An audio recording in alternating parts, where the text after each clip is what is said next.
This is the September 17th, 2020 special call meeting of the City County Planning Commission, and I will ask Ms. Martin to please call the roll. Yes, ma'am. Commissioner Balance? Yes, ma'am. Commissioner Blackburn? Yes, ma'am. Commissioner Clark? Commissioner Gay? Yes, ma'am. Commissioner Graham? Yes, ma'am. Commissioner Ritchie? Yes, ma'am. Commissioner Starks? Yes, ma'am. Commissioner Unseld? Yes, ma'am. Commissioner Vitale? Yes, ma'am. Commissioner Volkert?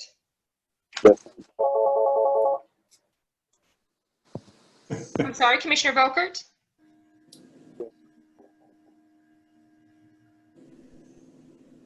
Commissioner Warren? Yes, ma'am. Chair Runner? Yes, ma'am. Everyone's had a chance to review the September 3rd summary minutes of that meeting. Are there any corrections to those minutes? Being no corrections, I'd ask for a motion for approval. So moved. Thank you. And a second. Thank you. Commissioner Balance? Yes, ma'am. Commissioner Blackburn? Yes, ma'am. Commissioner Gay? Yes, ma'am. Commissioner Graham? Yes, ma'am.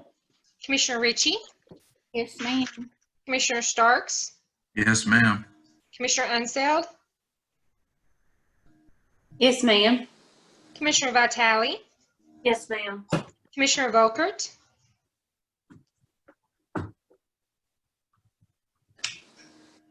Commissioner Volkert?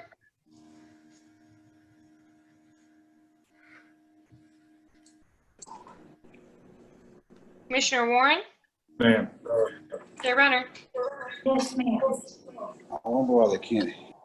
Ms. Runner, I request that you order that the record of tonight's hearing include all statutory and regulatory provisions, the commission's entire file for each application, and the qualifications of each staff witness. Finally, I'd ask that you administer the oath to each of those witnesses. So ordered. Do you all swear to tell the truth before this commission? Yes, ma'am.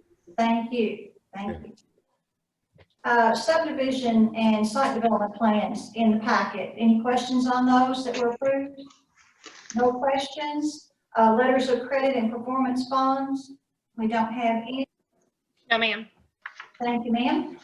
We do not have any unfinished business or new business before our public hearing. So our first item tonight will be docket number 2020-38Z County. CMC Properties LLC has filed an application to rezone a tract of land containing approximately 1.83 acres located at 318 Old Lovers Lane from agriculture to RS1D, which is single family residential with a general development plan. And we'll have the staff report. Madam Chair, this is Hamp Moore. Might I inquire if Matt Simpson is on tonight's hearing? Yes, I'm here. And Mr. Simpson, do you have a request that the commission table this hearing? Yes, I do. I would like to request to have this recessed until October 1st due to my counsel unable to be present due to a trial that has run over, and he was unable to get here on this call. And Madam Chair and the commission, I'd like to say that I received a phone call this afternoon from attorney Chris Davenport, and he informed me that he was in a trial in the Allen Circuit Court, and that Judge Janet Crocker had indicated that they would go late tonight, and that he was unable to be present, and was going to request that the hearing tonight be rescheduled to the commission's next meeting, which is October the 1st, 2020 at 5 p.m. by Zoom. He indicated to me that he recognized this matter had been rescheduled once before, actually I think withdrawn and renoticed. He apologized for this request, but stressed that it was a matter over which he had no control or no advance notice. Thank you, sir. Commissioners, do you all have any questions before I ask for a motion? And if it's your wish, please, I would ask for a motion that we So have. moved to postpone to the first October meeting. Second. Thank you. Commissioner Balance, Yes, ma'am. Commissioner Blackburn, Yes, ma'am. Commissioner Gay, Yes, ma'am. Commissioner Graham, Yes, ma'am. Commissioner Ritchie, Oh my gosh. Commissioner Starks, Yes, ma'am. Commissioner Unseld, Yes, ma'am. Commissioner Vitale, Yes, ma'am. Commissioner Volkert, Yes, ma'am. Commissioner Warren, Ma'am. Chair Runner. Yes, ma'am. So the motion carried. So this application will be heard October 1st, 2020. Thank you all very much. Thank you very much. Thank you. Next item, 2020-41 ZBG Miller and York LLC have filed an application to rezone a portion of a tract of land containing approximately 0.25 acres located at 421 Scott Way from RM4, which is multifamily residential, to GB general business with a general development plan. And we will hear the staff report. Thank you, Chair Runner. We had a pre-application conference for the property you see outlined here in yellow on August 3rd. As Chair Runner has already stated, this is a portion of that property. You can see here that that property has two zonings on it currently, general business and RM4. The applicants would like to change that RM4 zoning down there in the bottom left to be general business. Current use of the entire property is commercial, and the future land use map is also commercial. Now the applicants are requesting this evening in order to allow a commercial use in the existing building located on the property. The existing building has historically contained a commercial use, but it has been vacant for such a period of time that it's lost its non-conforming rights as a commercial property, necessitating this application. The original zoning of the property was R4. A portion of it was zoned to B2, to general business in 1981. And the property zoning was converted from R4 and B2 to RM4 and GB, general business, through the amendment to the Zoning Ordinance in 2001. On the first page, your staff report there, under the compatibility with comprehensive plan, property is designated as commercial on the future land use map, and the proposed general business zone is a potentially compatible zoning designation in that category. The proposal may be appropriate if this body determines that the proposed development is compatible with the surrounding area. Below that, under the compatibility with the surrounding development, I'll just note that there are several mature trees located on the southern portion of the property.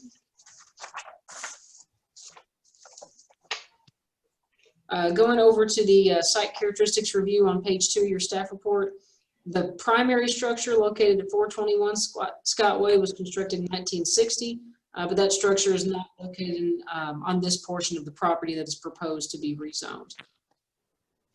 Under site design and compatibility review, the surrounding density, the area contains a mixture of low and moderate density single family and multifamily residential uses. Surrounding architectural features, the existing structures on the property are 1 story. There are also 2-story multifamily structures located in the vicinity and taller commercial and public structures in the area as well. Building materials, the existing commercial structures on the property are comprised of brick, wood, and concrete block, and other structures in the area are a mixture of brick, metal, and vinyl. Building orientation, the main commercial structure located on the property faces Scott Way. The smaller commercial building is oriented toward the southern property line. On to page 3, looking at landscaping and screening. If the property is ever redeveloped, landscaping for vehicle use areas would be installed as required by the zoning ordinance. I'll go ahead and move on to the development plan conditions that the applicant submitted. They submitted 6 of them. Those are, number 1, if the existing building is ever replaced, no plain face block will be permitted as a visible finished exterior material. Number 2, if the existing building is ever replaced, the maximum building size shall be 4,000 square feet and the maximum building height shall be 2 stories.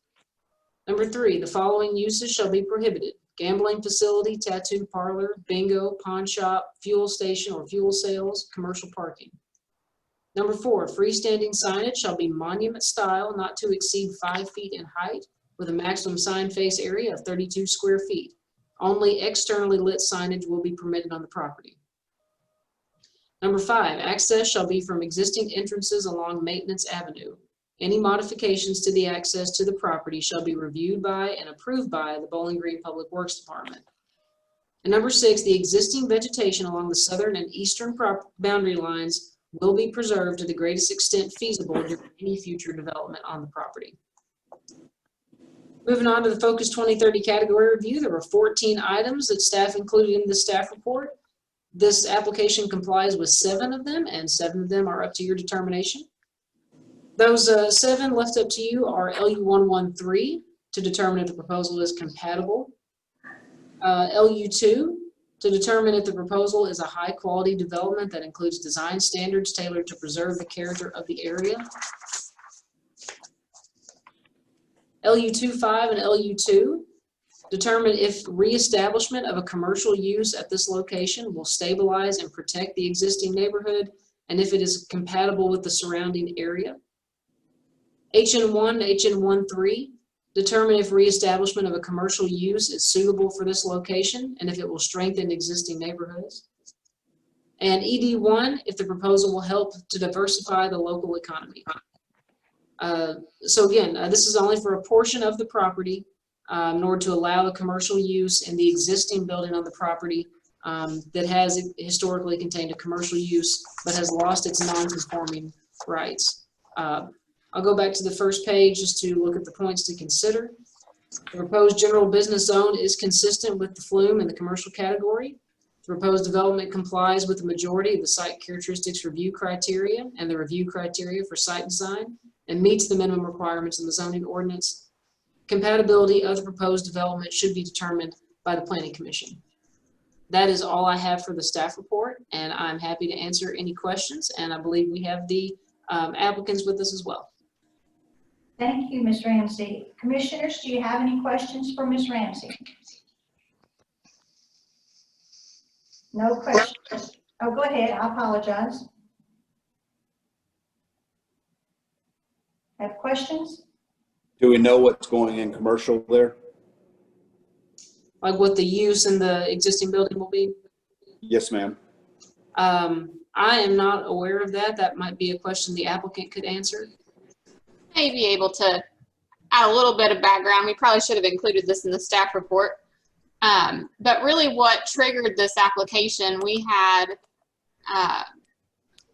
someone come into the office who was requesting to have their alcohol license form signed because she was proposing to operate a catering kitchen out of the building that's located on the property. And so that's kind of when we had realized that it had lost its non-conforming rights as a commercial use, which leads us to the meeting tonight. So I think that is the intended use, is that the building would be occupied for a catering business. There's a commercial kitchen inside the existing building. And so the applicant may want to verify that, but that is my understanding in our discussions during the pre-application meeting. Perfect. Rachel, this is Commissioner Starks. Yes, sir. Did the applicant indicate anything, and I think you've answered this, but I just want to be sure, indicate anything other than a food type of business? No, sir. Okay, thank you. Anything else, commissioners? Then we can hear from the applicants. Do you have anything that you'd like to add or answer that question? As far as I'm concerned, and as far as what I've... Let me interrupt you. I apologize, sir. This is Velma Runner. Let me apologize. Let me get you sworn in before you make your statement, okay? If you state your name and address for us, please. My name's Billy Miller, and my address is 236 State Street, Bowling Green, Kentucky. And you swear to tell the truth? I do. Thank you, Mr. Miller. You can go ahead. I apologize for interrupting you. All right. As far as I'm aware of the tenant, this building is just a kitchen. There will be no interior seating. It is for catering use only or pickup. And I don't know if she's going to do any pickup there. It'll basically be for catering itself, just to cook and prep the food.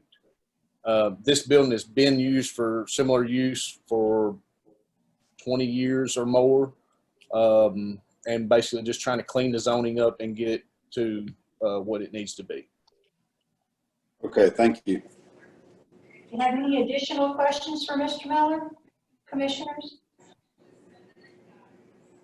No other questions? Do we have anyone in opposition to this request? Do we have anyone online that has a question? No questions, no opposition? Commissioners, Chair Runner, yes. did we receive any kind of written opposition in any way? Yes. We had one. We had an email, yes. Mhm. And what was that concern? Let me find I it. might be able to answer that. Commissioner Starks, that was the lady who sent that email. That was in reference to uses on the property. She had expressed a concern over some activity that had gone on and around the property over the years, and she was just concerned about uses and safety. Thank you.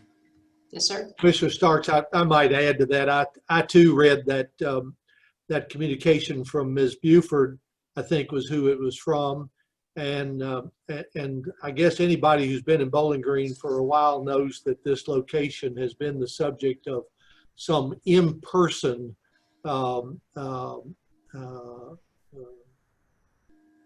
restaurant, bar sort of commercial use. But based upon Mr. Miller's representations here tonight, there's no intention of allowing the public to be on the premises, but rather to use that only for catering. I take it off premises. Did I understand that correctly, Mr. Miller? Yes, sir. This is actually a different structure that she's referring to. It's not the one that's in question now. That's correct. Is this Mr. Miller, is this the small building behind that facility? Yes, sir, it is. Okay, okay. Any other questions? If there's nothing else, then I would ask for a motion, please. Make the motion to approve the proposed zoning map amendment together with and condition upon the general development plan docket number 2020-41ZBG based upon the testimony and documents presented in this public hearing. The proposed zoning map amendment is consistent with the adopted Focus 2030 comprehensive plan as demonstrated by its compliance with the objectives and the action items presented in the staff report. Therefore, the proposed zoning map amendment is in agreement with the adopted comprehensive plan. Further request that this motion includes a summary of evidence and testimony presented by the witnesses public hearing. Thank you. We need a second. Second. Thank you. Commissioner Balance, Yes, ma'am. Commissioner Blackburn, Yes, ma'am. Commissioner Gay, Ma'am. Commissioner Graham, Yes, ma'am. Commissioner Ritchie, Yes, ma'am. Commissioner Starks, Yes, ma'am. Commissioner Unseld, Yes, ma'am. Commissioner Vitale, Yes, ma'am. Commissioner Volkert, Yes, ma'am. Commissioner Warren, Ma'am. Chair Runner. Yes, ma'am. The motion carried, so our recommendation will be for approval. Thank you all. Next item, docket number 2020-42Z County. Stuart Posey and Daniel Shoemaker have filed an application to rezone a tract of land containing approximately 4.5202 acres located at 2724 Fuqua Road from agriculture to rural residential and residential estate. That is from agriculture to RR, rural residential, and RE residential. Both with the general development. And we'll hear the staff report. Thank you, Chair Runner.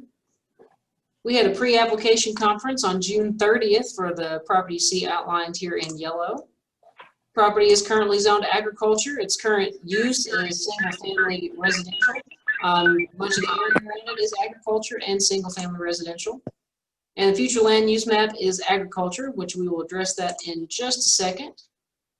You see here where it's shown what is proposed to go to rural residential and what's proposed to go to residential estate, marked in red and green there respectively. They muted you. I don't know. The applicants would like to divide the property into those two tracts. The resulting density would be 0.44 dwelling units per acre. Agriculture is the original zoning of the property.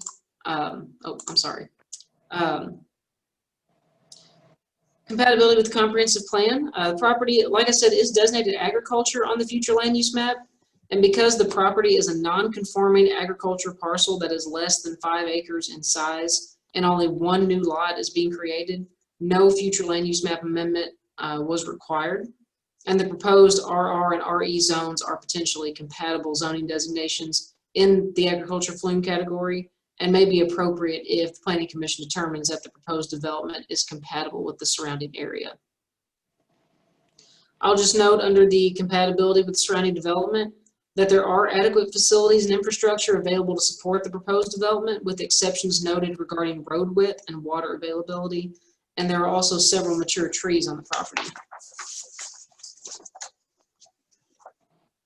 Going to page 2, I'll point out under layout, lot sizes, and setbacks. You have the proposed layout here. The existing residence incorporates a front yard setback of approximately 65 feet. The home to the east incorporates a front yard setback of approximately 75 feet. The applicants did not address any type of increased front yard setback for the proposed development. The minimum front yard setback required in both proposed zones is 25 feet.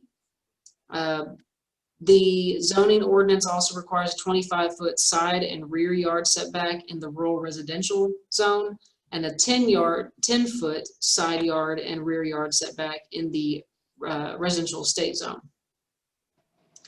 Again, we'll just note the transportation infrastructure. Fuqua Road is 15 feet wide. Water adequacy, the property does not have adequate water flow to meet the minimum fire protection requirements, but is exempt from such requirements because only 2 total lots are proposed. Natural features, the western portion, roughly 1/3 of the property, is heavily wooded, and there are also several mature trees remaining on the rest of the property, especially along the eastern portion of the property. Prime farmland, the property contains a soil type that, soil suitability, excuse me, contains soil types that are classified as somewhat limited and very limited regarding soil suitability for septic tank absorption fields. Going on to the site design and compatibility review, the surrounding area is mainly rural and agricultural in nature. There are also a handful of residential estate lots in the vicinity that predate the adoption of the Focus 2030 Comprehensive Plan. Architectural features, homes in the area range from 1 to 2 stories in height. There are a couple of taller agricultural buildings in the area. Many of the homes in the area have at least a 1-car detached garage. Several homes do not have a garage. Home sizes range from 720 square feet to 2,829 square feet, with a median home size of 1,495 square feet. Building materials, the majority of the homes in the area are vinyl with concrete block foundations. There are a few homes that utilize brick, wooden siding, or masonite siding. There are also several metal homes on post and pier foundations, and there are also wooden and metal agricultural buildings in the area. The building orientation, that existing residence faces Fuqua Road. The staff has also noted that the majority of the homes in the immediate vicinity have a front facade oriented toward Fuqua Road, and recommend that any new homes constructed on the property also face Fuqua Road. The applicants did not address building orientation for any future residents to be constructed on the property. We'll go down to the development plan conditions. These apply to both the proposed rural residential lot and the proposed residential estate lot. Number 1, the existing residents will continue to utilize the existing septic system located on the property. The Barren River District Health Department shall inspect the current system and/or issue a permit for a new septic system prior to any new home being constructed on the property. Number 2, no mobile or manufactured home shall be permitted on the property. Number 3, each single-family residence shall have at least 1,500 square feet of heated, cooled living space, exclusive of garages and porches. Number 4, each residence must be constructed of vinyl siding, brick, stone, concrete-based siding, or other modern masonry materials. Number 5, the existing driveway is proposed to remain and will continue to serve the current home that is located on the property. Modifications to the existing access point or installation of any new access points to the property shall be coordinated with and approved by the Warren County Public Works Department. And number 6, existing mature vegetation shall be preserved to the greatest extent possible. There's feasible with exceptions for building envelopes and driveways. Focus 2030 category review. There were 15 items that staff evaluated, 8 of which comply and 7 of which are up to your determination. Those 7 are LU 113 to determine if the proposal is compatible with the surrounding area. LU 2, determine if the proposal is a high quality development that will protect the character of the area. NCR 24, determine if the proposal will preserve and enhance the agricultural landscape and view shed along Fuqua Road. NCR 241, the proposed development is located on a roadway that is less than the 18-foot minimum standard for county roads, and although exempt, is served with less than adequate water to meet the minimum fire protection requirements. This body should determine if the proposed development will result in increased amount of development pressure on the countryside. HN21 and HN4, determine if the proposed development is located in a suitable location and if it will enhance the array of housing options available in the area. So as you can see, the existing residence is proposed to remain on the portion of the property proposed to be rezoned RR. An additional building lot is proposed to be created on the portion of the property proposed to be rezoned to RE. I'll go back to the first page of your staff report just to look at those points to consider. Again, the proposed development is exempt from the future land use map and compliance with the agricultural future land use category because the property is a non-conforming agricultural parcel less than 5 acres in size, and only 1 additional single-family lot is being created. The proposed development complies with the majority of the review criteria for site design and a majority of the site characteristics review criteria with limitations regarding road width. Staff has also included points to consider regarding building orientation and the front building setback. The proposal meets the minimum requirements in the zoning ordinance. And finally, this body should determine if the proposed development is compatible with the area. That is all I have for the staff report, but I'm happy to answer any question, and I believe the applicants are with us on the call. Thank you, Ms. Ramsey. Commissioners, do you have any questions? Monica, Tim Graham here. If I understand correctly, it is necessary for us to get a commitment from the applicant regarding building orientation. Is that correct? That was an item that staff had noted, that it was pointed out to the applicants and was not addressed. If that's something that you all feel the applicants need to be might need to elaborate, you may want to ask them that.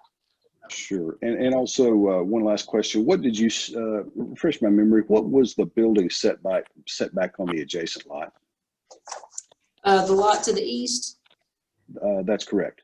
That one was 75 feet, sir. 75 feet. All right. Thank you. Yes, sir. Any other questions before we hear from the applicant? Nothing else? And is the applicant present? Yes, ma'am.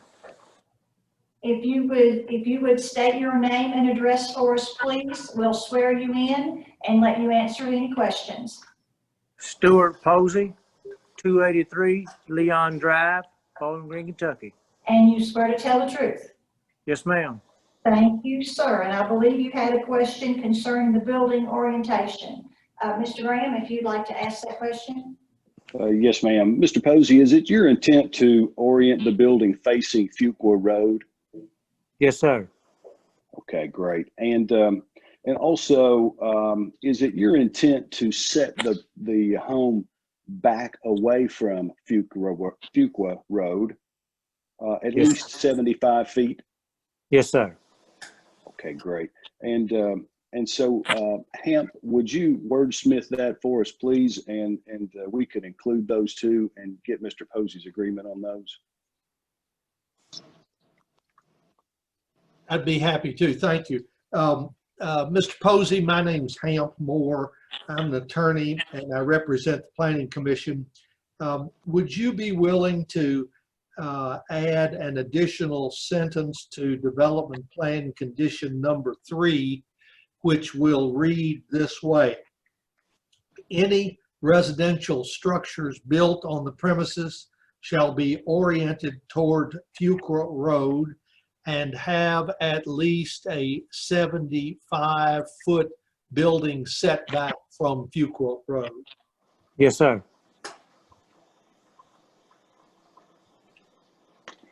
Thank you. Do we have any other questions for Mr. Posey? Do we have anyone online tonight that is in opposition to this request? Anyone? Yes. Yes. Had opposition? Yes, ma'am. Yes, if you would state your name and address for us, please, and we'll swear you in. My name is Eric Vinson. I live at 2901 Fuqua Road. And And that's Vincent? Vincent, V-I-N-S. Thank you, sir. And you swear to tell the truth? Yes, ma'am. There you go. I apologize. You can go ahead and ask your question. Or state. I have issues with them building a house there. Fuqua Road is not wide enough for any more traffic.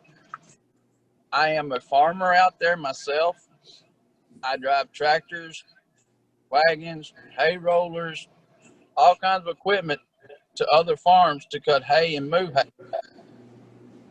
That road is not wide enough for a line to be on it. So when you meet somebody on equipment, it's hard to get through there. There's been 2 accidents out there in the past month and a half, and both people were airlifted out because of people driving way too fast and too much traffic on that road. Now, my family has lived out there all my life. I've seen it come up. I've seen it be developed a little bit here and there, but we'd rather keep it rural like it is, agricultural. The water pressure is not going to hold up for more houses to come out there. In my point of view, we have enough out there already. He bought the house and he bought the land together. So why divide it and build another house right there beside the house he's got? Thank you, sir. Do we have someone else that would like to make a statement or ask a question? Yes, ma'am. Yes, ma'am. Yes. And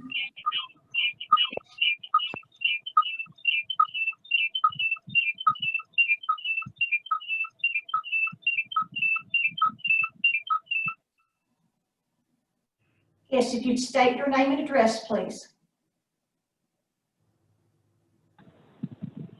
Ellen Benson. 2901 Fuqua Road. Yes, ma'am. And you swear to tell the truth? I'm sorry, I'm not hearing you. Do you swear to tell the truth? I do. Yes, ma'am. You can go ahead and make your statement or ask a question. Thank you. My statement is the gentleman that just spoke previously is my husband. We are 5th generation farmers. We have lived out there for the past 40 some years, and it is becoming more and more populated. There are more houses being built, and with that comes more traffic, more issues with occupants that are moving into the area. I believe there's some other residents of Fuqua Road on this Zoom meeting, and we have some serious major concerns about any more houses being built and any more people coming into the area. Like my husband said, it is agricultural. We want to keep it that way. There are farmland sitting all around the proposed rezoned area, and we have the feeling that if this goes through, the gentleman across the road will sell, and we will have houses all around our cattle and our horses. There are laws and regulations that will be changed that will affect us significantly as far as what we do on our land, how we travel up and down that road. Like my husband said, there's been 2 fatalities on that road as of recently. People, we don't need any more traffic. We can't have a dividing line. And I understand that he bought the property and he wants to develop, but with all due respect, if he wants to develop, then he needs to move back to town. We want our farming community left alone, please. Thank you, Ms. Vincent. Do we have anyone else that would like to make a statement? Yes, ma'am. And if you would state your name and address for us, please. Anita Charlton, 2425 Fuqua Road. Yes, ma'am. And you swear to tell the truth before this commission? Yes, ma'am, I do. Yes. My concerns are as the Bensons. We have farmland. We have too many developments here lately, too many thefts, too much traffic, too much drug running up and down the road. We want our community to stay safe. We have a lot of elderly people. We have a lot of children. We have problem with speeding, traffic that doesn't belong out there. The sheriff's department lives out there anymore. Our concern is bringing more homes or building more homes on property that's not big enough, for a road that's not wide enough, for water that's not strong enough. It's just going to cause more problems. We want our community to stay a farmland community. Thank you, ma'am. Thank you. Thank you. Do we have anyone else in opposition? Commissioners, do you all have anything that you'd like to say before we call for a motion?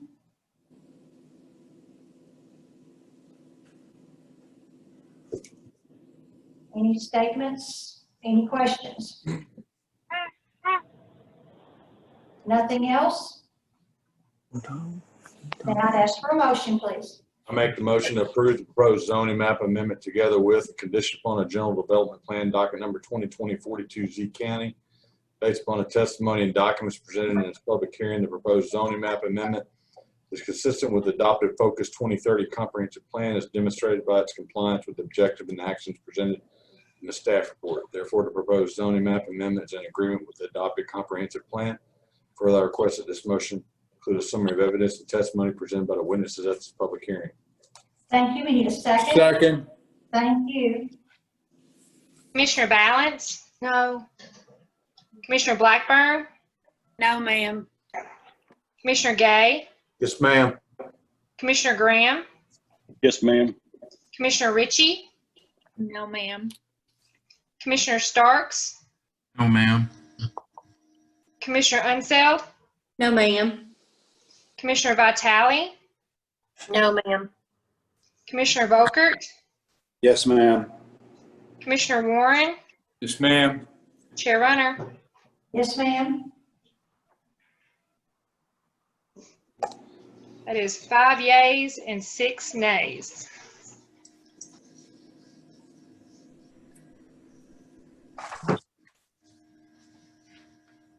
So the motion failed. Mr. Moore, are you with us, sir? I certainly am. Then we need to do the reverse and make a motion to deny. Is that correct? That would be my recommendation, Ms. Runner.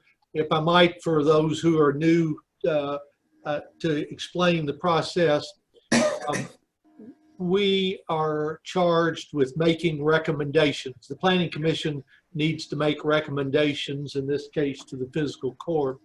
And what we just did was we took a vote on a motion to make a recommendation and it failed.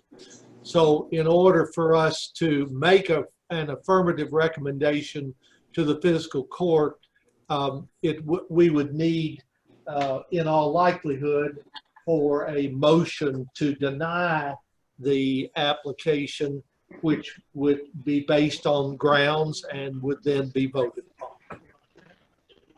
Hamp, if I may add, would you remind everyone, since this would be a motion to deny, what their yes or no vote would mean, please? I will. Thank you for reminding me about that, and I'll try to remind them again just before they vote.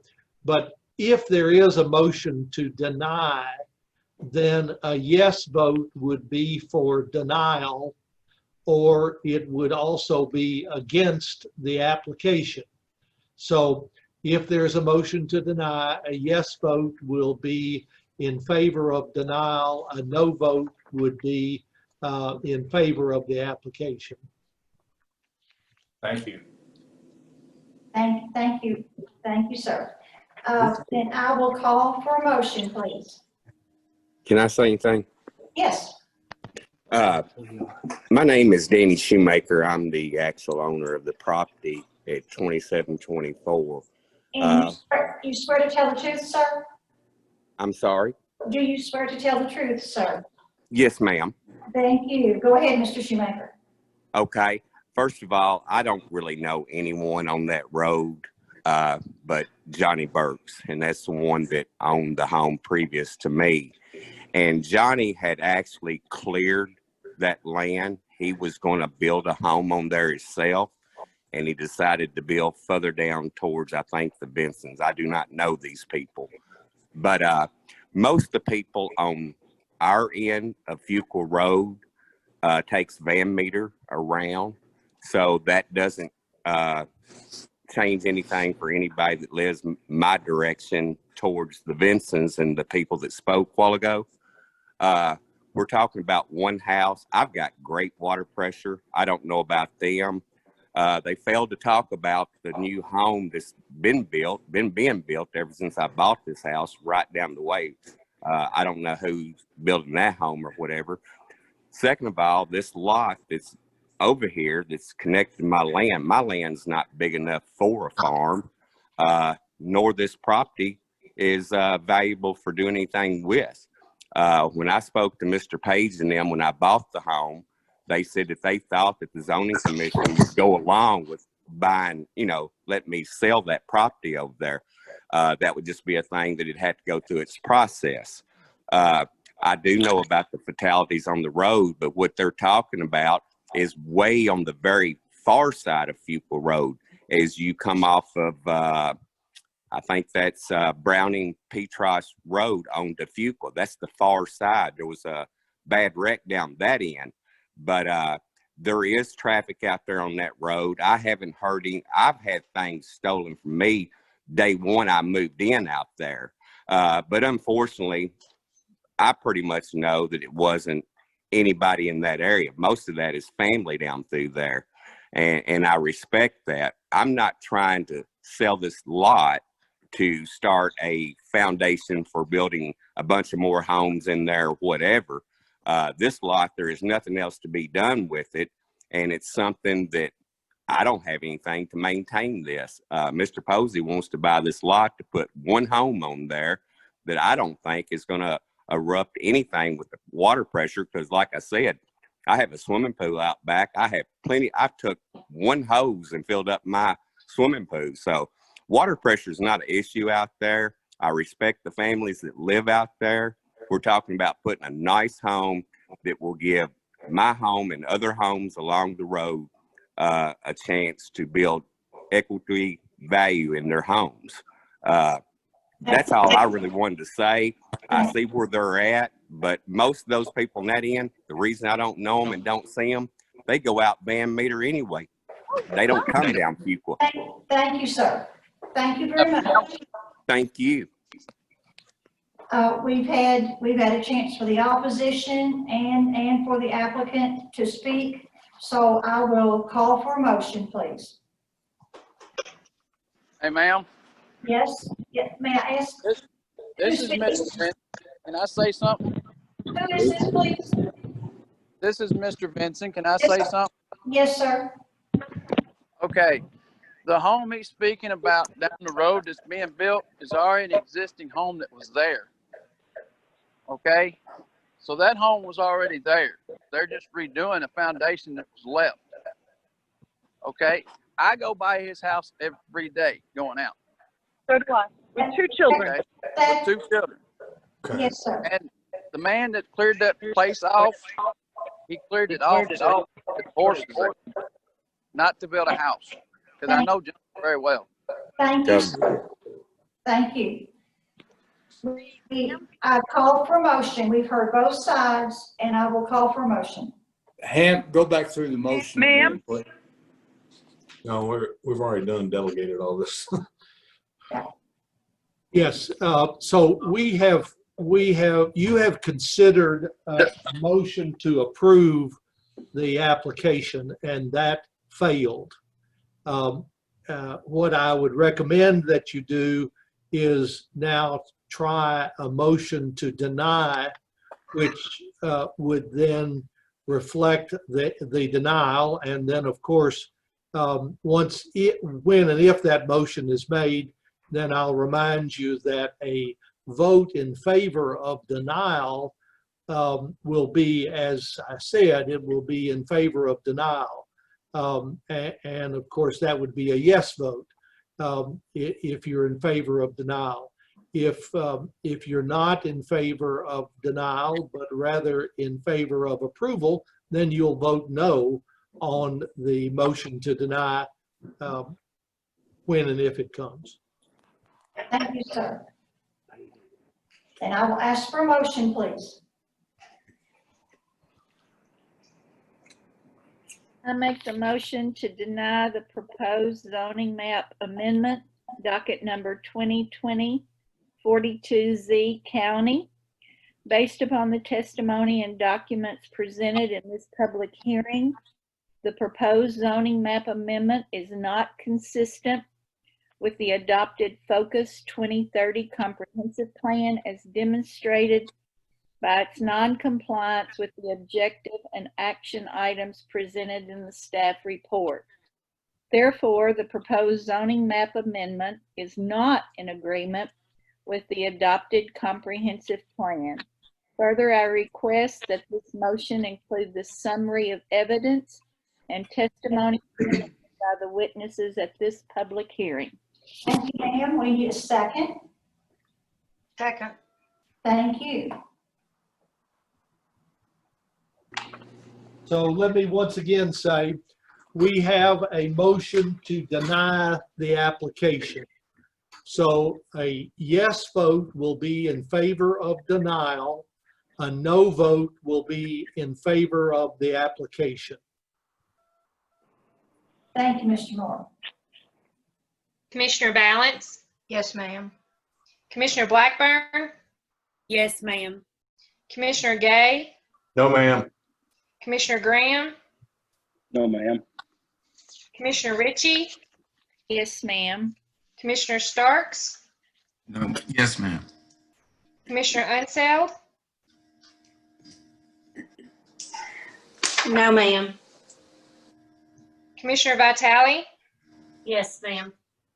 Commissioner Volkert, No, ma'am. Commissioner Warren, No, ma'am. Chair Runner. No, ma'am. That time we had 6 no's and 5 yeas.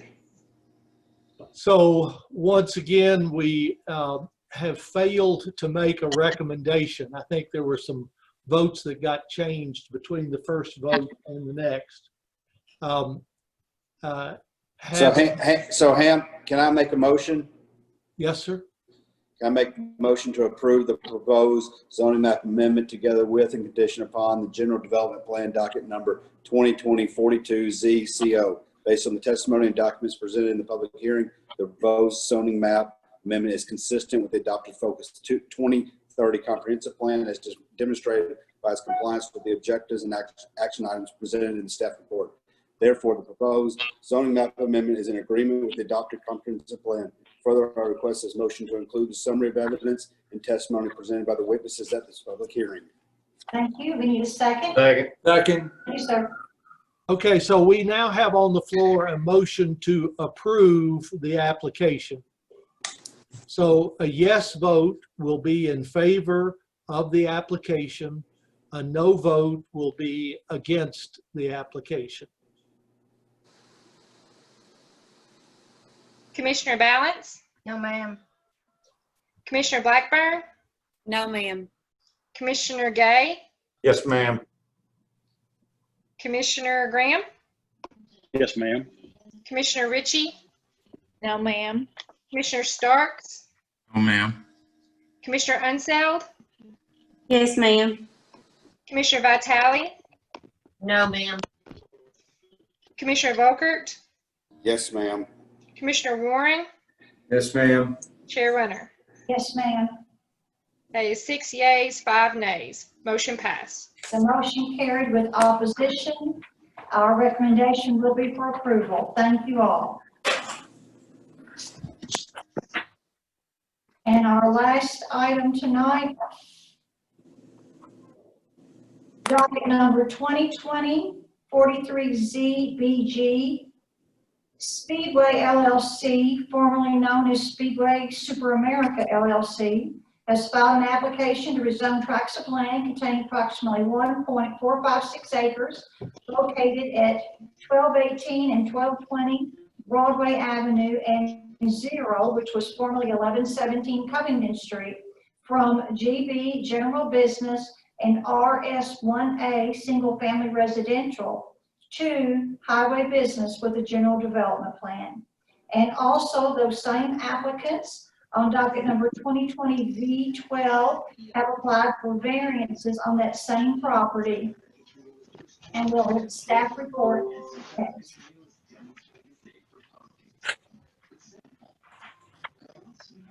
Thank you, Chair Runner. I believe we lost the presentation. Give me one moment here. Yes, ma'am. And we will get it back going.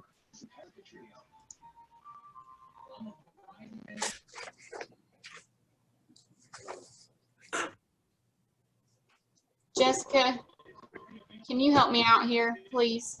Jessica got kicked off. For some reason, I got kicked off. Oh, okay. Well, that's no problem. I just got back on, so give me just a second. I'll pull it back up. I apologize. No problem. I can try and pull it up on my end too if it's easier. No, it'll take me just 2 seconds. Give me just a second. All righty. Share screen.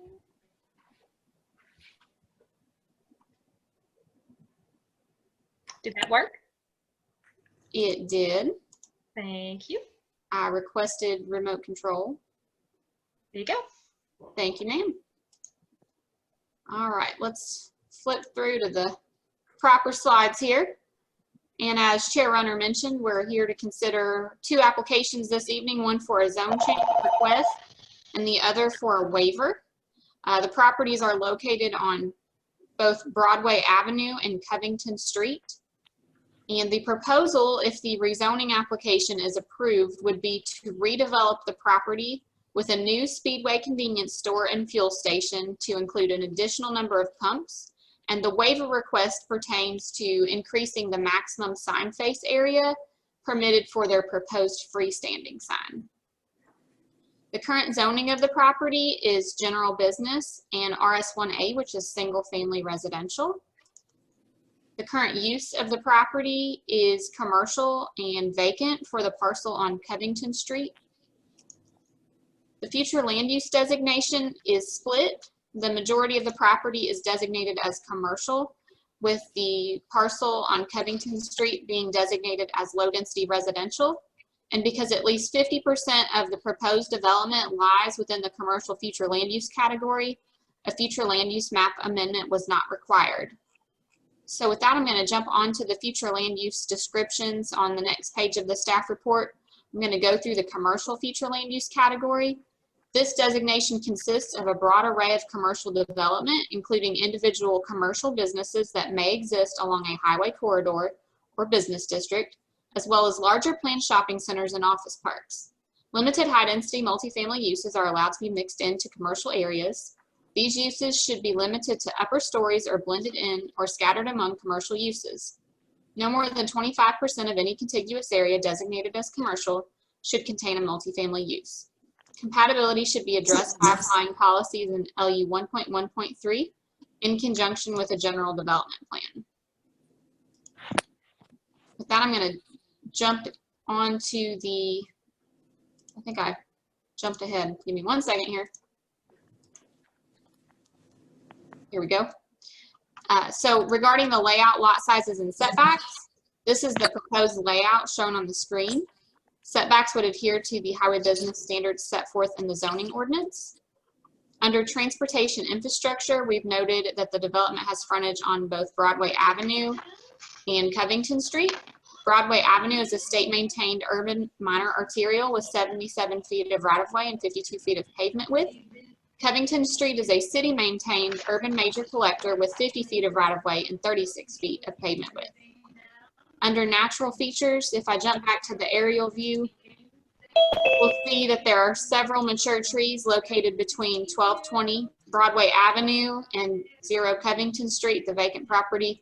I will note that the aerial shows that there's a home on the property along Covington Street, but that home has been demolished since this aerial view was taken. I'll go back to the land use map just briefly and mention the surrounding land uses. You'll see that the surrounding area is comprised mainly of single-family residential, that's the yellow color, and commercial uses, the purple color. There are also some multifamily residential uses in the area shown in red. You'll also see the big patch of green to the right-hand side of the screen.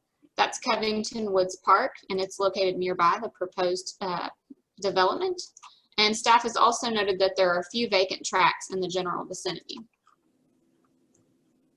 Moving along in the site design and compatibility review section of the staff report, under building orientation, the staff has noted in the development plan conditions, specifically number 6, that any building constructed on the property shall be designed with a front facade oriented toward Broadway Avenue, and that the building facade facing Covington Street shall also incorporate a customer entrance. Next, under landscaping and screening, the development will be required to adhere to the zoning ordinance requirements for vehicle use areas and buffers between incompatible land uses. The applicants also propose a 6-foot wood screening fence along the eastern property line in development plan condition number 11, but there is no actual requirement that such fence be installed. Moving on to pedestrian, bicycle, and transit facilities, staff has noted that there are existing sidewalks along Broadway Avenue and Covington Street. There is also a GoBG transit stop at the intersection of Broadway Avenue and Scottsville Road, and also a GoBG transit stop at the intersection of Small House Road and Covington Street. Looking at signage, the maximum allowable sign face area for freestanding signage in the proposed highway business zone is 150 square feet. Staff researched the sign face area for 15 of the existing freestanding signs located along the Broadway Avenue and Scottsville Road corridor in proximity of the proposed development, including the existing freestanding sign that is located on the subject property. We've noted the sign face area for each of those signs in the staff report. One thing I didn't include in the staff report, I did a quick calculation earlier today. If you're curious, the minimum square footage for sign face area in this area is 16 square feet, the maximum being 100 square feet, and the average square footage is 51.87 square feet and a medium square footage of 50 square feet, just if you were curious. And so again, we'll get to the waiver request in just a second, but the applicants have requested a waiver of 15 square feet to allow the square footage of the proposed freestanding sign to be 165 square feet. And you'll see, I believe, here we go, the sign elevation views for the proposed freestanding sign are located on the screen in front of you. And staff has also included additional points for the Planning Commission to consider when we get to page 6 of your staff report regarding the proposed waiver. Moving on, we have the reference to section 3.1.4 of the zoning ordinance, which outlines the requirements for a traffic impact study. This section of the ordinance states that exceptions to this requirement may be approved after consultation between the applicant and affected transportation agencies. In this case, it would be the Bowling Green Public Works Department on Covington Street and the Kentucky Transportation Cabinet for Broadway Avenue. When a project's traffic impact can be clearly anticipated without a study, and all of the parties involved, including the applicant and transportation agencies, are able to negotiate an appropriate mitigation, a traffic impact study may not be necessary. And so for this application, the traffic impact study was waived by Bowling Green Public Works and the Kentucky Transportation Cabinet through our CDR process, which is our comprehensive development review process, in lieu of the following improvements. First, that the entrance along Broadway must be located as far away from the Broadway and Covington's and Small House intersection as possible. This was the KYTC requirement. And then on Covington, the Bowling Green Public Works Department requires that the entrance be aligned with the American Bank entrance, which is located opposite the property on the south side of Covington Street. The applicants did agree to these improvements in Development Plan Condition 8. So with that, I'll jump on to the Development Plan conditions that were submitted with the application. Number 1. The total gross floor area for the convenience store shall not exceed 4,608 square feet. The maximum height for any building or fueling canopy constructed within the development shall not exceed 24 feet. 2, the exterior of the convenience store building shall be constructed of brick, stone, modern masonry or cementitious material, including quick brick, excluding plain face block. Split face block shall not be used on any facade. 3, the proposed dumpster enclosure shall incorporate materials similar to those used on the primary structure and be designed to match the proposed convenience store. 4, the convenience store and fueling facility shall place all utilities underground. 5, the proposed facility shall remain a 24-hour operation establishment as it currently operates. 6 looks at building orientation, which I touched on earlier, so I'm not going to read through that one again. Number 7, any building constructed on the property shall incorporate a screen panel in order to screen roof level mechanical equipment and HVAC units. 8 touches on those requirements for waiving the traffic impact study, which I just reviewed. Number 9, lighting on the property shall be down lighting, full cutoff fixtures not to exceed 17 feet in height. LED or high intensity discharge shoebox luminary type is permitted. Lighting on the building and canopy shall be mounted into the soffit and canopy deck. Wall-mounted lighting can be used on the north, east, and south elevations of the convenience store building. 10, existing trees on the site shall be preserved to the extent practical. 11, that touches on landscaping. And again, I had noted earlier that a 6-foot wood fence is proposed along the eastern property line. That's number 11. 12, a plat consolidating the property shall be submitted for review and recorded prior to the issuance of a building permit. And 13, prohibited uses include bingo parlor, pawn shop, tattoo parlor, off-premise advertising sign, self-storage, commercial parking, warehouse, agriculture, telecommunications tower, class 1 through 5 vehicle repair, and class 1 through 5 vehicle sales. Moving on to the Focus 2030 category review, staff evaluated 15 goals, objectives, and action items from the Focus 2030 comprehensive plan. We found 6 of those items to be in compliance. And then for the Planning Commission, there are 7 items for which you need to determine compliance. I will say that there's a typo in the staff report regarding the tree preservation. That's LU 214 and NCR 1.1.6. And so the applicants did agree to preserve existing trees to the extent practical. So you should determine if those items are in compliance. I think the staff report states that those are not in compliance. So I did want to note that. But I will go through the remaining items for which you should consider and determine whether or not the proposal complies with those specific items. The first being LU 1.1.3. The Planning Commission should determine if the proposed redevelopment and expansion of the existing use is compatible with the surrounding area. Next, LU2, the Planning Commission should determine if the proposal is a high-quality development that includes design standards tailored to preserve the character of the area. Next, moving on to LU 2.3.1. Oh, sorry, that item is in compliance. That's our transportation item. I apologize. So next, that would leave us with LU 2.5. The Planning Commission should determine if the redevelopment and expansion of the existing use will stabilize and protect nearby established neighborhoods. Next, LU 2.5.2. The Planning Commission should determine if the proposed redevelopment and expansion of the existing use will result in infill development that is compatible with the surrounding area. Next, LU 2.5.3. The Planning Commission should determine if the proposed development will help to revitalize the area.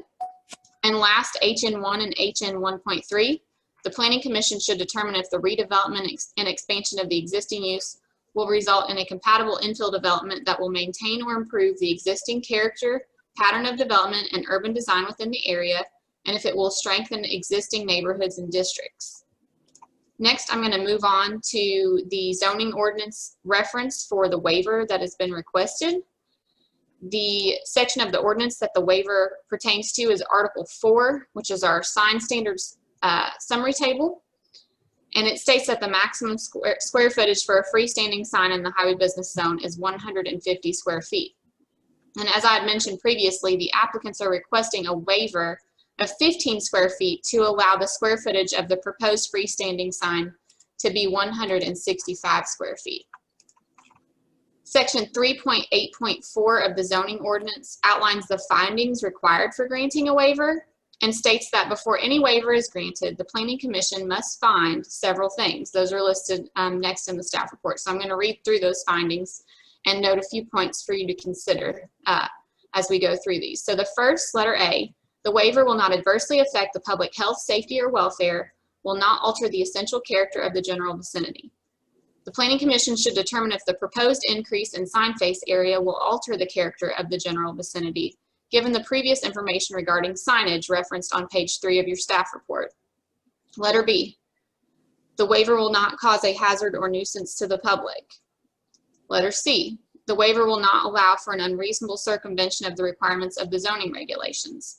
The Planning Commission should consider if the proposed increase in sign face area is an unreasonable circumvention of the requirements of the zoning ordinance, given the fact that the 150 square foot maximum sign face area for a freestanding sign in the proposed HB zone is the highest permitted in any of the zoning districts outlined in the zoning ordinance in all areas of the city and county. Letter D, the waiver will not violate the comprehensive plan. E, the extent of the waiver of the regulation is the minimum necessary to afford relief to the applicant. And either the applicant has incorporated other design measures that exceed the minimums of the district and compensate for noncompliance with the requirements to be waived, essentially a net beneficial effect. Next, the requested waiver arises from special circumstances which do not generally apply to land in the general vicinity or the same zone. Or the strict application of the provisions of the regulations would deprive the applicant of the reasonable use of the land, or would create an unnecessary hardship on the applicant. So the Planning Commission should consider if the proposal incorporates other design measures that will result in a net beneficial effect to offset the proposed increase in sign face area, if there are special circumstances that do not apply to land in the general vicinity or same zone, and if the strict applications of the regulations would create an unnecessary hardship on the applicants. In order to address these findings, the applicants submitted a narrative as a part of their waiver application. So their information from their application is listed in the last half of this page of your staff report. So the applicants have stated, again, this was what was listed on their waiver application. As part of the zone map amendment, Speedway is requesting a variance from section 468F to exceed the maximum total sign face area for freestanding signs in the HB district. Speedway proposes to install a 165 square foot freestanding goalpost sign along Broadway Avenue. According to the sign standards summary table, the HB district permits a maximum total sign face of 150 square feet for freestanding signs. A variance is requested to allow the additional 15 square feet of sign face area. Please consider the following statements supporting the variance request. First, Speedway proposes to consolidate the subject properties into one lot, following formal approval of the zone map amendment. If the parcels were to redevelop individually, each property zoned general business could have a pole sign with a maximum area of 150 square feet. Speedway proposes one sign at a maximum area of 165 square feet. This consolidation eliminates the possibility of 3 pole signs in this portion of the corridor. Next, the new facility proposes an additional fuel offering. The existing facility provides the standard grades of fuel at this location. The current sign reflects this fuel offering by providing pricing for 2 types of fuel. The upgraded facility proposes flex fuel. The new sign will have a price cabinet for this offering. The proposed sign still has LED price panels. These do not flash, blink, rotate, or convey other movements. Next, an additional 15 square feet of sign area provides drivers more time to process the sign's information, improving safety as the driver decelerates to turn into the facility. And last, the proposed landscaping to the rear of the facility will provide a buffer that minimizes the visibility of the sign from the residential uses on Covington Street. So with that, I'll wrap up with our staff review summary. In summary, there are 2 applications before you this evening. The first, an application to rezone the property in order to redevelop and expand the existing convenience store and fueling facility. And second, the application for a waiver to increase the sign face area for the proposed freestanding sign. So back on page 1, again, we've included points for you to consider. First is that the proposal is consistent with the future land use map and commercial category. Again, the low density residential portion is exempt from the request because the majority of the property is designated as commercial. Next, the proposed development complies with the majority of the site characteristics review criteria. Next, the proposed general development plan complies with the majority of the review criteria for site design, with exceptions noted regarding the proposed fence and square footage of the proposed freestanding sign, for which the applicants have requested a waiver. Regarding the waiver, the Planning Commission should consider if there are special circumstances that do not apply to land in the general vicinity or same zone, if the strict applications of the regulations would create an unnecessary hardship on the applicants, and if the applicants have provided sufficient evidence to justify the granting of a waiver to allow the proposed freestanding sign to exceed the maximum sign face area of 150 square feet permitted by the zoning ordinance. And last, compatibility of the proposed development should be determined by the Planning Commission. That's all I have for the staff report, but I'm happy to answer any questions. Rachel, Tim Graham here. I do have some questions, if I may. Yes, sir. Would you orient me, please? The fence that you spoke of along the eastern portion of the property, is that along the RS1A Yes. that is adjacent to this property? Yes. Yes, sir. Let me go back to the zoning map. So it would be on the east side here, going further east along Covington Street. Got it. Thank you. And then secondly, it appears that there's also, if let's assume we were facing this property from Broadway Avenue to the left, looks like there's another lot there that is also zoned general business. I think maybe that used to be Danny Barron's Auto Sales or something like that. Is that always been a part of this property? It is. You'll see on this exhibit that I have pulled up currently, you'll see the existing building footprints shown, which would encompass that that lot that you were just referencing. So that would be included with this request. And is it the applicant's intent to leave that building in place? It is my understanding that it would go away as part of the redevelopment to allow them to expand to occupy a greater footprint for the convenience store and fuel center. Understood. And then many times when we consider these requests, and there are 2 requests made, one is dependent upon the other. In this case, as a hypothetical, could this applicant, could they approve the zone change request and not approve the waiver for the sign? Yes, sir. These 2 are not dependent on each other? Correct. Correct. Okay. And then And I agree. I think I'm getting to the end of my questions, and I apologize for having so many. Could you pull back up the sign There we go. Now, this additional square footage that's being requested, and I did read the applicant's narrative, and I do sympathize with the safety issue for drivers being able to process the information, but I do want to make sure that I understand. So this additional square footage that's being requested, just as a given example, am I to understand that the 150 square feet might include everything except the text area at the bottom of the sign, or possibly removing beer cave from the sign, but we would still have displays for all of the price of the fuel and all of those things? Is my understanding correct? I believe so. I was trying to zoom in here to get there's a measurement on here. I can certainly look at that. Let me zoom in on my other screen here, and I can get a definitive answer, but I believe that the reduction in square footage to the maximum allowed 150 square feet would still allow the display of all of the fuel prices, but I will double check on that here in just a second. Or the applicant may already know the answer to that question offhand. Great, thank you. And they would not need a variance for the 150 square feet. Is that accurate? Correct. Correct. Okay, or a waiver, I should say. Right. All right, thank you, Rachel. I apologize for many questions. That's all I have. Thank you. Oh, I'm sorry, one last. I do see a letter from a Mr. and Mrs., pardon me if I butcher this, McLean. Do we know where that person resides? Let's see.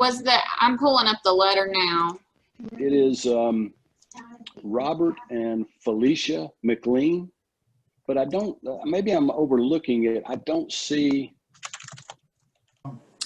This is Felicia McLean, and we live at 701 Covington Street.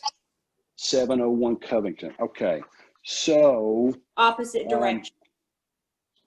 Okay. And so on this map that we see,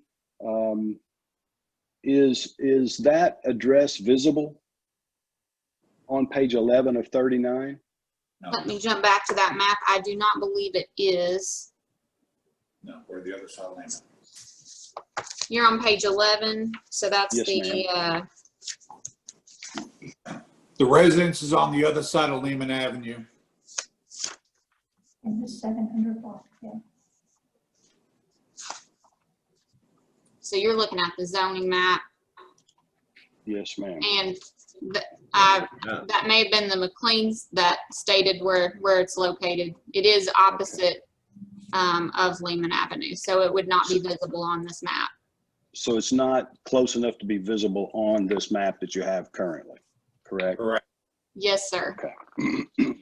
And last question, what is the width of that lot, that RS1A lot, if we're facing that property from Covington?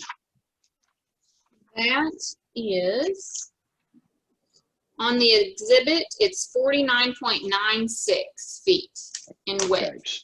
So they would be making this general business lot 49 feet deeper, if you will, than it currently exists. Is that On the back side. correct? Correct. Yes. Mhm. Okay, thank you. You're welcome. Commissioners, do you have any other questions for Ms. Hurt before we hear from the applicant? No other questions? Then we'll hear from the applicant, please. Good evening, Madam Chair, members of the Planning Commission. My name is Rob Sweet. I'm with McBride Dale Clarion. My address is 5721 Dragon Way, Suite 300, Cincinnati, Ohio, 45227. Here this evening with Jared Cron. He is the Speedway Construction Project Manager for this one. And Laura Trendler, she's with our office. She's floating around somewhere out there on the Zoom space. Before I get started, I want to thank staff. This is a long road. And we started this project back in September of 2018. We met back with staff at the beginning before everything got shut down back in January of 2020, and we're here tonight with an application application in front of y'all. As Ms. Hurd explained, Speedway is requesting a zone change on their existing facility and some adjoining properties that they own. The addresses are 1218, 1220 Broadway, and the former property at 1117 Covington Street. Speedway is also requesting approval of a sign waiver to increase the square footage, and we'll get into that one later. As you know, the subject properties are zoned a combination of GB and RS1A. We're looking to go to HB Highway Business. Basically, the project in a nutshell is Speedway has owned this existing 0.93 acre property. Rachel, if you wouldn't mind, can I flip on some slides if that's okay with you? Sure thing. I think Jessica's got that pulled up and is prepared to swap it over. Very cool. Thank you. So Speedway has owned an existing, let's see, what do I need to do here?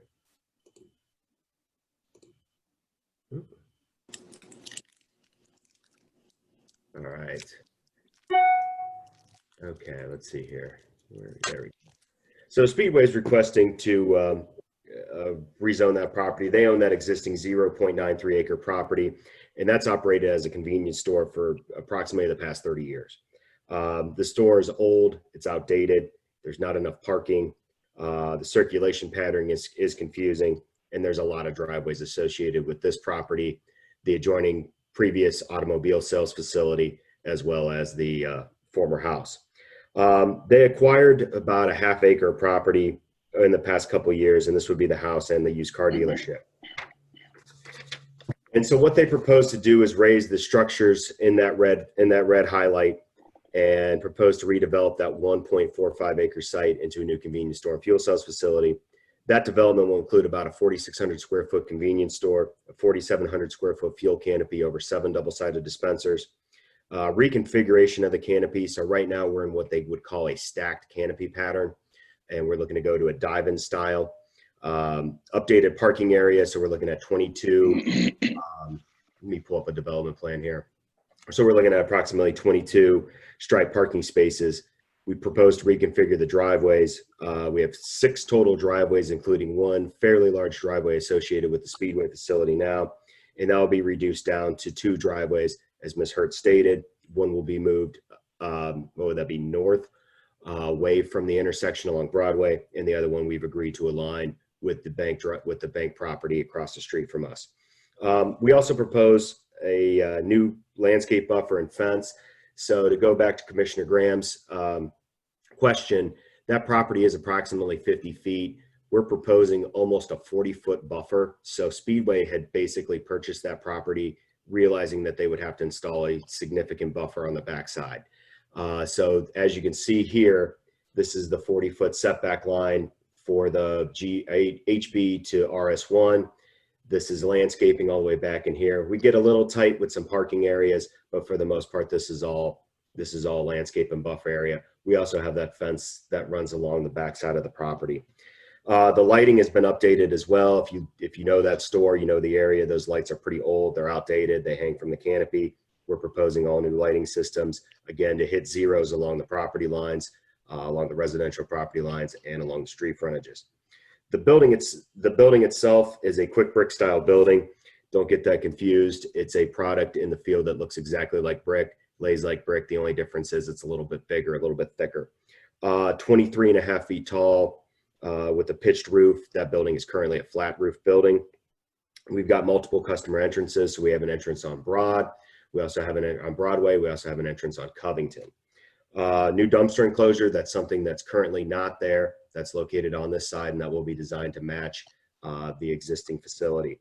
And we feel that this is a much better aesthetically pleasing plan than what you have out there now, which would be an old car dealership as well as an outdated Speedway. So looking at the rezoning request, we feel that this is consistent with the comprehensive plan. The plan does recommend commercial. The majority of these uses along Broadway are identified for commercial.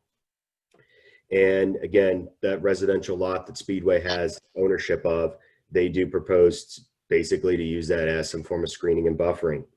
The building is set back from the residence over 40 feet at its closest point, over 75 feet at its furthest point. We do install that buffer the fence as well. And to keep in mind, this property, in comparison with this property, there's about a 7-foot grade elevation change. In addition to that, we're also going to provide a 6-foot fence. So we've got about 13 or so odd feet of buffering and screening. And we do propose to reuse as many of those existing trees as possible. Those are big, old, beautiful, gorgeous trees that we really don't want to tear down if we don't have to. There's nothing better than having an established tree rather than planting new ones. The variance or the waiver as requested, we do meet the sign. The sign does meet the 20-foot setback from the edge of pavement.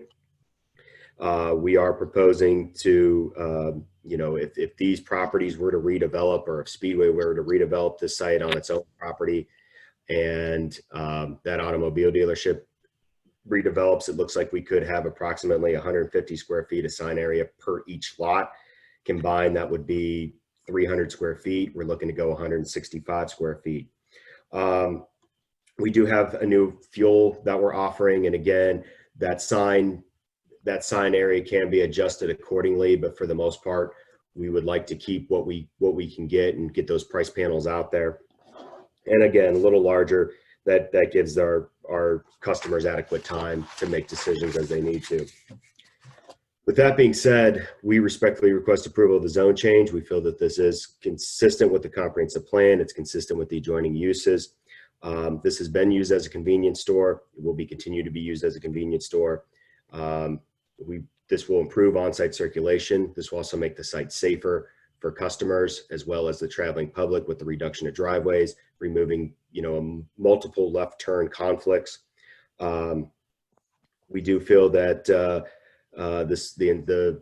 it will be aesthetically improved. The variance itself, it will help to safeguard against additional signage. We do feel that it is compatible with existing conditions, and we are providing that new fueling option. Thank you for your time. I'll be happy to answer any questions as you may see fit. Thank you, Mr. Sweet. Commissioners, do you have any questions for the applicant? Mr. Sweet, this is Commissioner Starks. I have a question for you. Yes, sir. And you may have already answered this and I missed it. Will there be lighting on the northeast side of that property where the... Back in this area here? Yes. If there is light, will there be lighting back there? So we'll probably have a pole. We haven't done a full photometric plan yet. Would probably have a pole somewhere right where that marker is located. Again, we have to get zeros on the property line, so 0-foot candles. So if we do, again, it would probably be back in this area. We wouldn't put lights back in the buffer area. We also wouldn't put lights back there for no apparent reason. The side area here would be identified primarily for employee parking, and we would like to make that safe for our employees. All right, thank you. Mr. Sweet, this is Tim Graham. I want to go back to my question regarding the size of that lot, that RS1A lot. And did I understand your statement correctly? It appears that, if I understood you correctly, that lot that you bought, you're turning the vast majority of that lot into a landscape buffer. Is my understanding correct? That is correct. So the only place where we would protrude really with any form of development back there would be this triangular shaped few parking spaces there that would be intended for employee use. The majority of that lot is landscaped and buffered. And again, the intent behind that purchase was we knew we were going to need to place a buffer back there. It was just how big do we need to get that? And the purchase of that land was to comply with the parking you needed, correct? That is correct. I mean, so really to me, it looks like what you're doing is cleaning up the lot. You are correct, sir. Okay, so Mr. Sweet, could we switch gears here and discuss the waiver application? Yes. You make a great point. You make a few great points, in fact. My concern is that we may be putting too many things in front of those drivers by adding that additional 15 square feet. So let me cut to the chase here and make a request. would you be willing to remove your waiver request if the zone change is approved? We would be amenable to that. Thank you.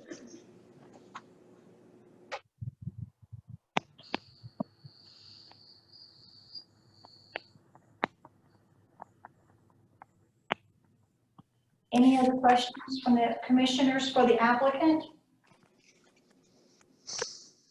Do we have any opposition or any questions online? Anyone online that has a question or would like to make a statement? I have a question. Your name, please, My name is Gary Verst, and your address, 931 Nutwood. and do you swear to tell the truth, sir? Absolutely. There you go. Thank you. You go ahead and ask your question. Thank you. I think this sets a dangerous precedence whenever you allow commercial areas to herniate into strictly residential areas. The house that was there was demolished because no one wanted to buy it because it was right next to a commercial establishment. So that makes the next house down the line now subject to the same torment. I think if you let the rat into the house, it's hard to stop the rats from continuing down the house to the other end. You're allowing commercialization to creep upon Covington Woods Park. You don't want a bunch of business buildings next to that park. It's supposed to be an area of solitude and quiet. If you're now letting an institution which is going to make more noise and more light get closer to an area that's supposed to be relatively quiet. And as far as the sign is concerned, I find that to be ridiculous. I mean, that the average signage, I understand, if I heard this correctly, was 50 feet in that area. The highest was maybe 120. This zooms it up to 165. And defense is, well, we'll have a 6-foot fence that'll keep it out. As a 6-foot fence is not going to keep that big sign from being seen on Covington. And also the point that, well, gee whiz, we put this one sign out, we've bought the other two properties, so we're saving ourselves from having two other signs. Well, you wouldn't have had a sign on Covington anyway, because Covington is residential lot and a commercial lot, so it never would have had a sign. So that's a rather moot argument. So anyway, I understand that the speedway that's there is antiquated and certainly would be better off if improved. I don't think you should sacrifice any part of a residential area in order to accommodate that improvement, however. That's my 2 cents worth. Thank you, sir. Do we have someone else? Velma? Yes. But so I'm understanding correctly is they've agreed if the first part is passed, they will waive asking for the sign increase, correct? That was what I heard him say, sir. And really, that was also my understanding. And really what we're talking about doing on that RS1 lot is really nothing but landscaping, correct? And a little bit of parking. Couple parking. And a little bit of parking. Looks like about 2 or 3 lots. Parking spots? Yeah, parking spots, yes. Correct. Okay. Well, this is Tim Grant. While I understand Mr. Verse's concern, they already have, if I look at this correctly, this building is already zoned general business. So I think the question before us is, would we, or would Mr. Verse prefer that be a residence or a landscape buffer? Because at the end of the day, we're just plus maybe 2 parking spaces, and the rest of it is a landscape buffer. Landscape buffer that goes right up to the existing zoning, which they would not have to make a request to change. So if my understanding is flawed, someone please let me know. I think that's correct, Tim. You're correct. May I comment? Absolutely. Sure. Thank you.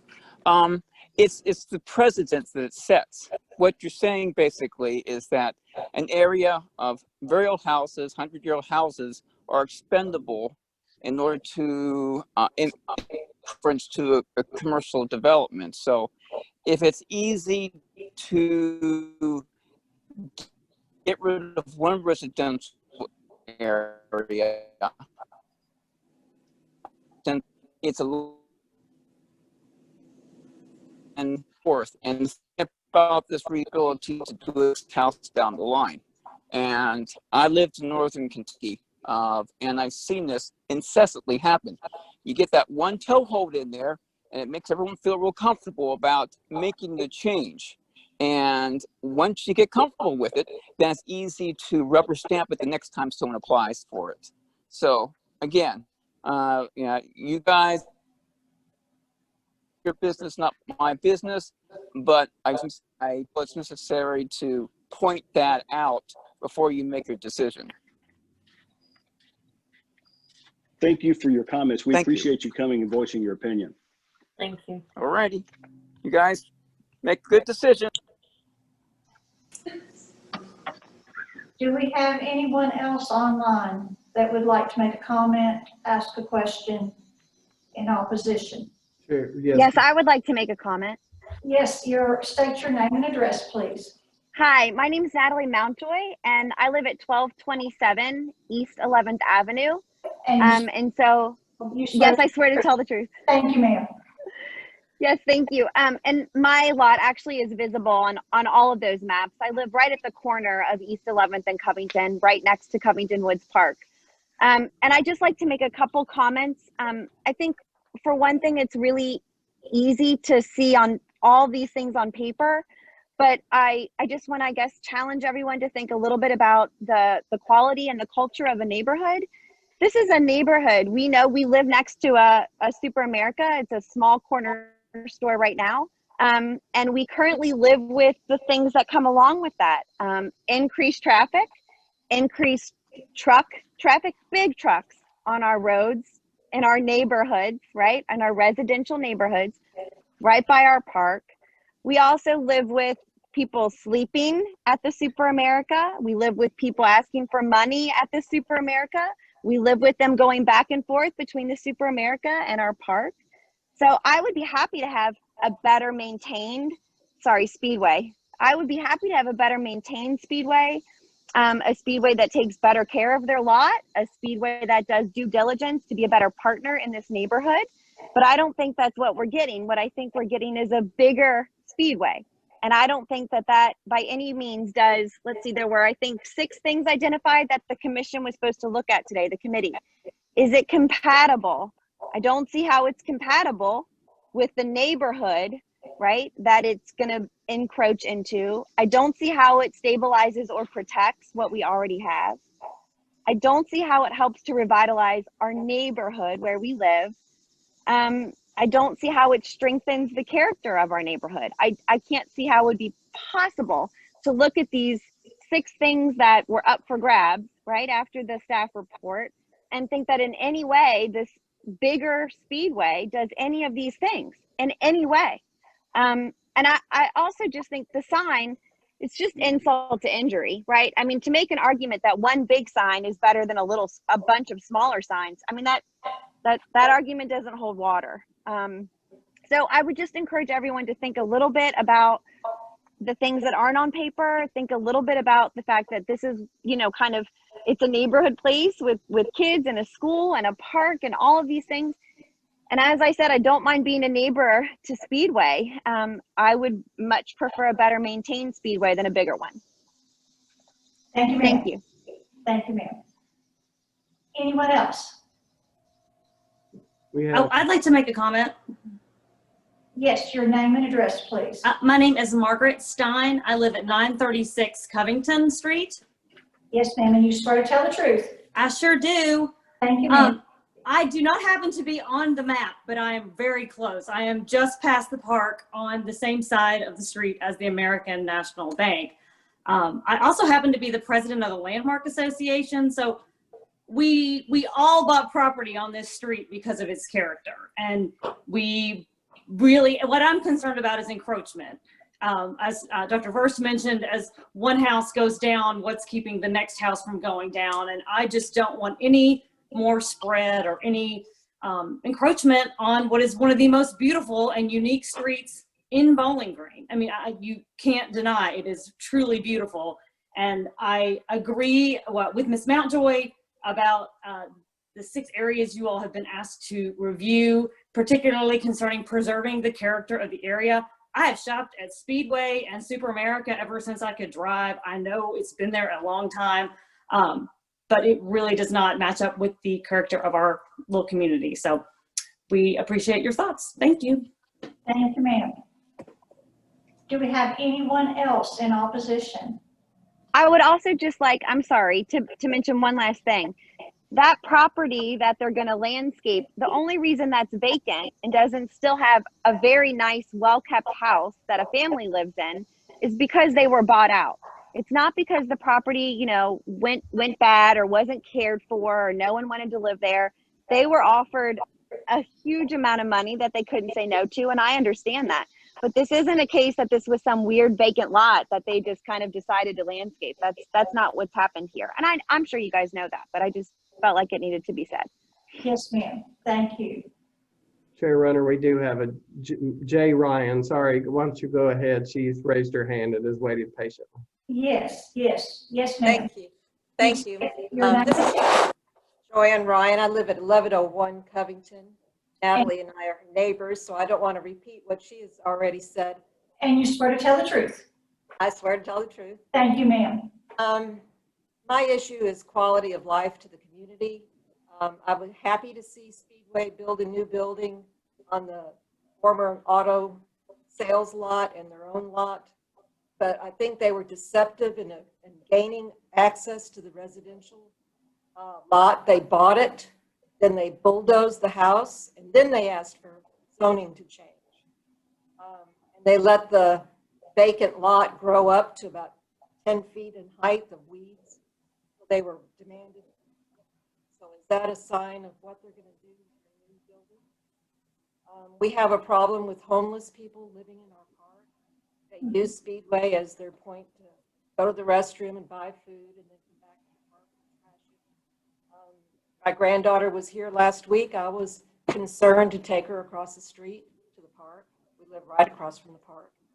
This morning there was a gasoline tanker that drove right down 11th Avenue and by our house. Where are the tankers? If they're going to enlarge their pump stations, are they also enlarging the volume for gasoline? Are the trucks going to be coming in more often?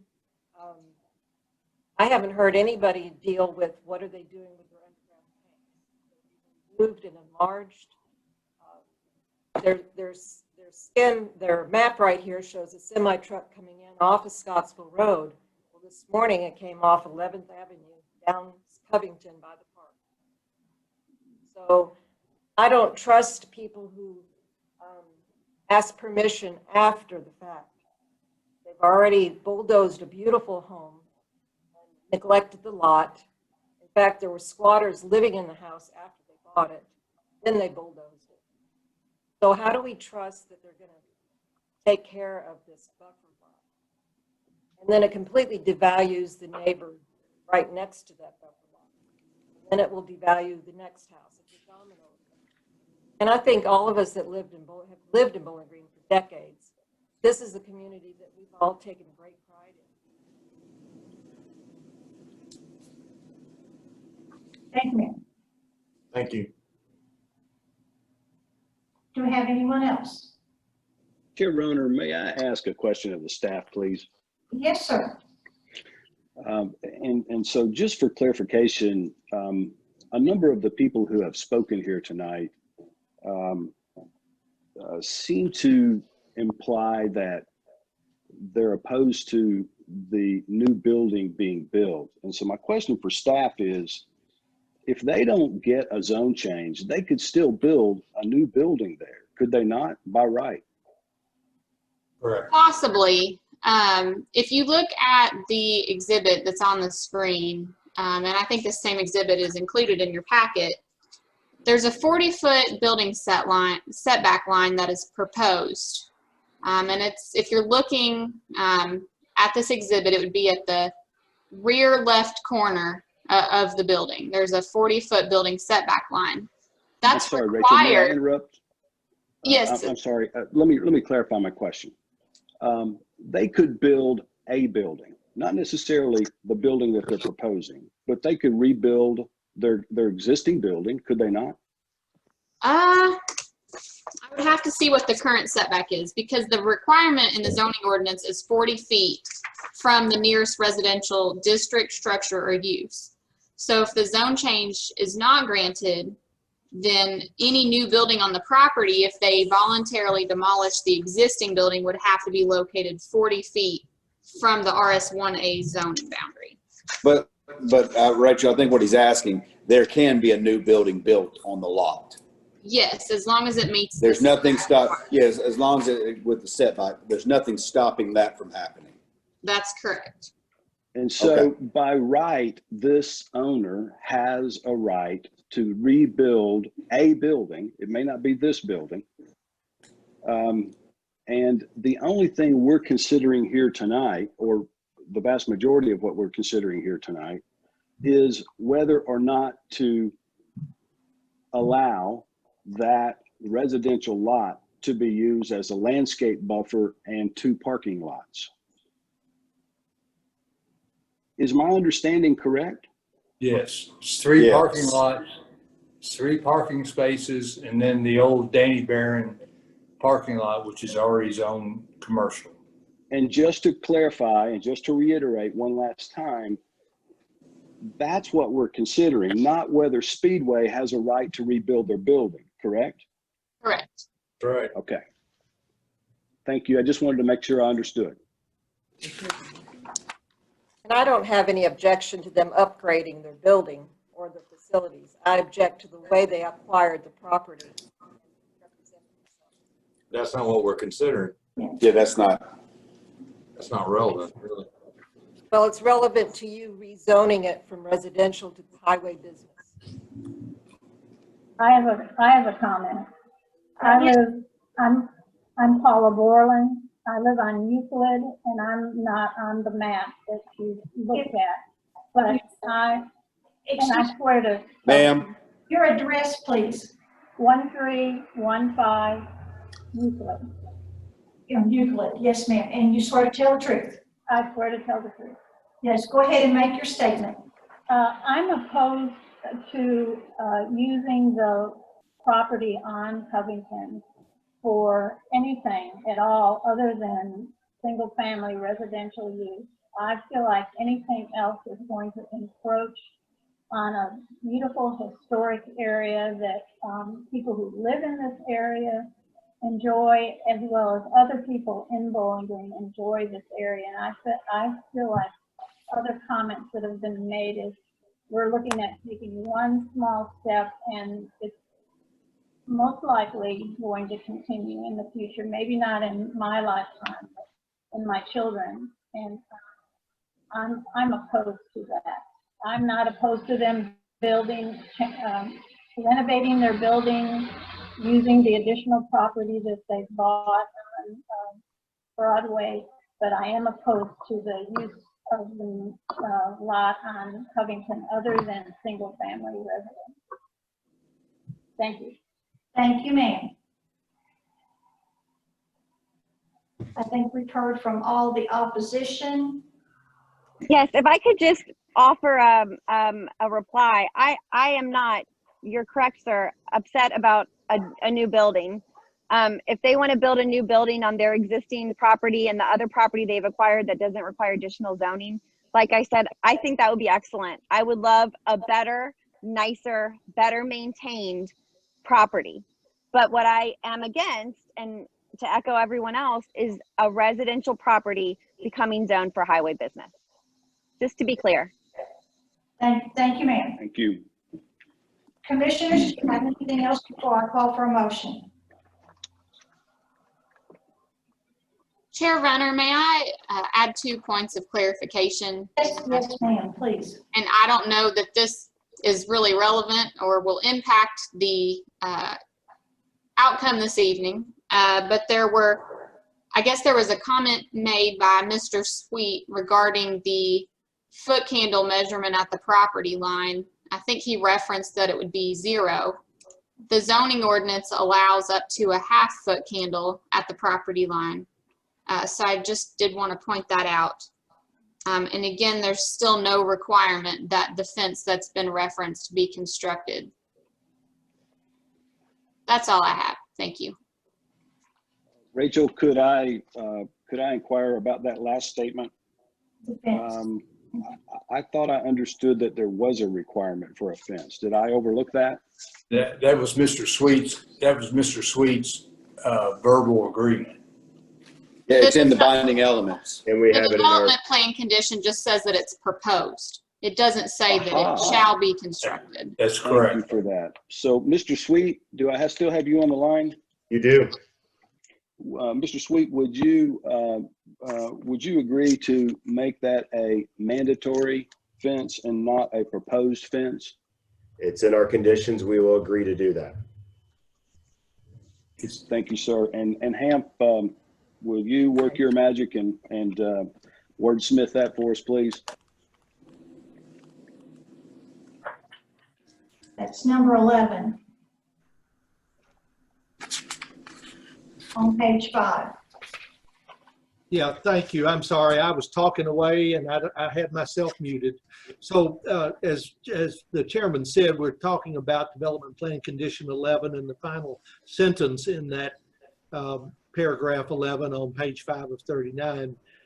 It presently reads a 6-foot screening fence, and I suggest we delete is proposed to be, and instead have it read a 6-foot wood screening fence shall be installed along the eastern property line. And Mr. Sweet, do you on behalf of Speedway agree to that?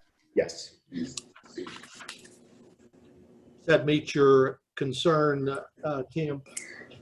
Yes, sir. Thanks. Anything else before I ask for motion?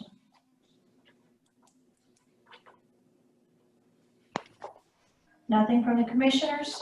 Then I will call for motion, please. Make a motion to approve the proposed zoning map amendment together with and conditioned upon a general development plan docket number 2020-43 ZBG. Based upon the testimony and documents presented in this public hearing, the proposed zoning map amendment is consistent with the adopted Focus 2030 comprehensive plan as demonstrated by its compliance with the objectives and actions presented in the staff report. Therefore, the proposed zoning map amendment is in agreement with the adopted comprehensive plan. Further, I request that this motion include a summary of evidence and testimony presented by the witnesses at this public hearing. Thank you, sir. We need a second. Second. Thank you, sir. Commissioner Balance? No, ma'am. Commissioner Blackburn? No, ma'am. Commissioner Gay? Yes, ma'am. Commissioner Graham? Yes, ma'am. Commissioner Ritchie? No, ma'am. Commissioner Starks?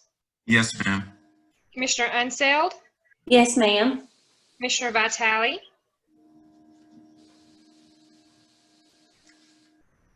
Yes, ma'am. Commissioner Volkert? Yes, ma'am. Commissioner Warren? Ma'am. Chair Runner? Yes, ma'am. 8-3, motion passed. Thank you. The motion carried with opposition. Our recommendation will be for approval. And now we need to act on the waiver request. Well, he was going to drop I think they've pulled the waiver request. Mr. Do we Sweet, need a formal motion on that, Ham? Mr. Sweet, do you request that the application for waiver be withdrawn? If that's gonna, yes. And Rachel, it is with the withdrawal of that application, is it clear what the applicant can build in the way of signage? Yes, sir. The zoning would allow a maximum sign face area of 150 square feet and a maximum height of 30 feet for a freestanding sign on the property. Okay. And would he be permitted any additional lighting? Would that be affected in any way by the withdrawal? That would not be impacted by the withdrawal of the waiver. And would he be able to use LED signage in light of the withdrawal? Yes, that would not be impacted by the withdrawal of the application. So he cannot use LED lighting? No, there would not be a restriction on lighting. Okay. Well, I want everybody to understand that, well, I'll, What will the sign face area be now, Rachel? Up to 150 feet. So he has that option. So that would still be larger than anything else on that road, right? It's within the, That's correct. it's within the parameters. thank you. Mr. Sweet, are you clear on the result of that? Yes, sir. Very good, thank you. Thank you. So the applicant has withdrawn the request for a waiver on signage. Thank you, sir. Commissioners, do you have anything else before we adjourn? Mr. Peterson, do you have anything for us?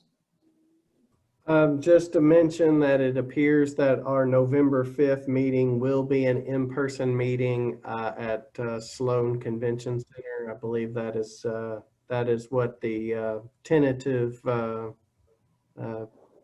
guess, path forward is. We'll have one item. It will be at 6 p.m. Sloan Convention Center, November 5th. Unless if something changes on that, of course, we'll let you know, but masks will be required. All social distancing rules, requirements will be in effect.